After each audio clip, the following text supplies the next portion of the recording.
Kota Bekasi kembali melaksanakan pembelajaran tatap muka di masa pemberlakuan pembatasan kegiatan masyarakat level 3. Kali ini jenjang sekolah menengah pertama yang lebih dulu melaksanakan kegiatan PTM.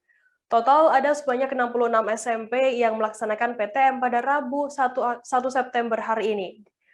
Terkait informasi lebih lengkapnya akan disampaikan oleh rekan wartawan kami dari Warta Kota Live ada Joko Supriyanto yang saat ini sudah tersambung bersama kami. Halo Joko.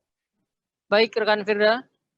Joko, bisa Anda jelaskan bagaimana pelaksanaan PTM di hari pertama ini di Kota Bekasi? Apakah ada aturan yang ketat begitu?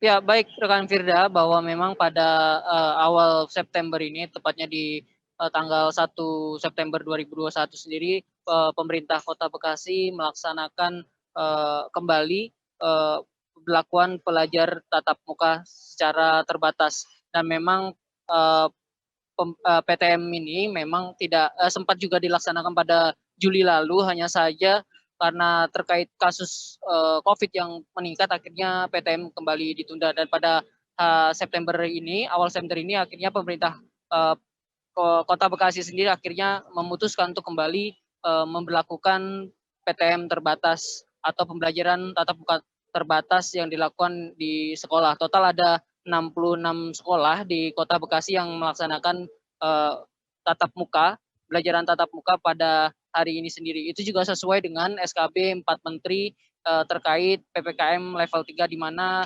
sekolah bisa dimulai kembali untuk memberlakukan PTM atau pembelajaran tatap muka terbatas. Dan tadi juga di Warta Kota Leptikom juga secara langsung melihat bagaimana sekolah-sekolah yang melakukan pembelajaran tatap muka terbatas tersebut. Salah satunya tadi di di SMP, maksud saya di SMP 2 Kota Bekasi, terlihat juga beberapa aturan protokol kesehatan juga diterapkan secara cukup ketat, di mana para siswa sendiri mulai dari masuk hingga belajar pun harus menggunakan masker. Begitupun juga harus melalui pemeriksaan suhu tubuh dan juga harus mencuci tangan sebelum melaksanakan proses pembelajaran tatap muka secara langsung tersebut. Dan tadi juga di SMP 2 sendiri memberlakukan aturan bahwa setiap peserta didik yang melakukan pembelajaran tatap muka diwajibkan untuk eh, mengenakan masker begitu, dan harus membawa bekal makan sendiri di saat jam istirahat. Begitu rekan Firda. Joko, kemudian bagaimana mekanisme pembelajaran yang diterapkan sekolah pada PTM kali ini?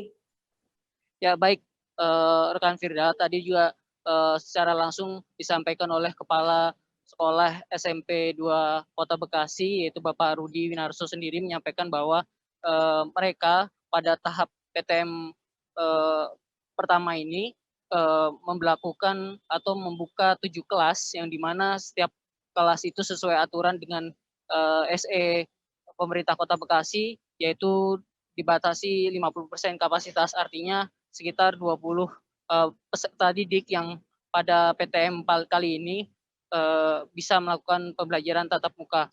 Dan total sendiri di di SMP, maksud saya di SMP 2 Kota Bekasi sendiri ada sekitar 1.000 begitu siswa rekan Firda.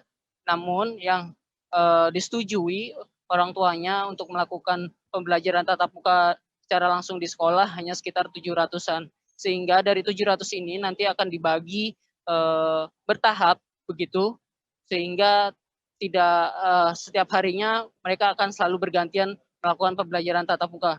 Dan pembelajaran tatap muka ini berlangsung dari mulai Senin sampai Jumat, yang akan dilangsungkan hingga dari pukul 7 pagi hingga 12 siang. Begitu rekan Firda.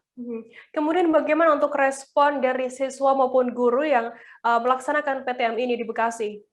Ya, baik rekan Firda, tadi juga bertemu juga dengan para guru. Mereka cukup antusias dengan adanya PTM terbatas ini, meskipun memang tidak seluruh harus terpaksa murid-murid yang datang ke sekolah bergantian begitu. Mereka juga, karena kan beberapa setengah tahun ini para guru juga hanya bisa melakukan atau memberikan materi melalui pembelajaran jarak jauh ataupun virtual, sehingga para guru pun cukup antusias dan mereka menyambut sangat senang bisa secara langsung melihat anak didik mereka.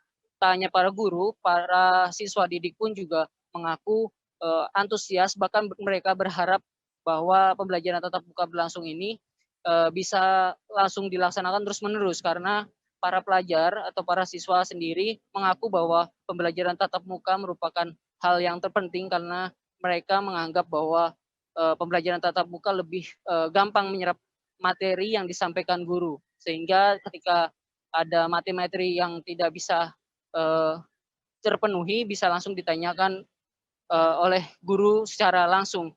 Namun ketika secara virtual ini ada keterbatasan waktu, sehingga ini yang membuat para siswa mengaku kesulitan untuk berkembang mengenai materi-materi pelajaran yang disampaikan oleh guru ketika secara virtual. Begitu rekan Firda. Baik, Tribuners, tadi jurnalis kami Joko juga melakukan wawancara dengan Kepala Sekolah SMPN 2 Kota Bekasi, Rudi Winarso. Berikut liputannya untuk Anda. Pada hari ini kita mendatangkan ada 7 ruangan, 7 kelas, dari kelas 7, 8, dan 9 untuk bisa hadir di sekolah dengan penjadwalan dan membagi kehadiran untuk siswa yang datang ke sekolah. Dari sekarang ini juga masih berjalan surat izin orang tua, dari 70% orang tua yang sudah mengizinkan siswa masuk. Nah, inilah anak-anak yang sudah dan sehat dan diizinkan oleh orang tua. Dan menghimbau kepada orang tua untuk bisa melakukan pendampingan terkait dengan datang ke sekolah sampai kembalinya ke rumah, segera kembali ke rumah masing-masing dengan bekal makan siang dari rumah masing-masing. Itu yang kita lakukan untuk persiapan sekolah. Jadi untuk syarat utama siswa yang mau masuk sekolah bukan sertifikat vaksin, melainkan tujuan dari orang tua ya Pak? Orang tua. Untuk vaksin tidak ada ketentuan, dan di sini sekolah guru sudah semua vaksin 2 kali. Untuk siswa hampir 90% lah siswa sudah melaksanakan vaksin yang pertama, dan rencananya minggu ini akan dilaksanakan vaksin yang kedua untuk siswa usia 12 tahun sampai dengan 17 tahun. Jadi ada usia anak SMP yang begitu serunya kepala wilayah, Bapak Wali Kota, dengan distrik untuk segera mentuntaskan siswa penuh vaksin. Terima kasih sudah nonton. Jangan lupa like, subscribe, dan share ya.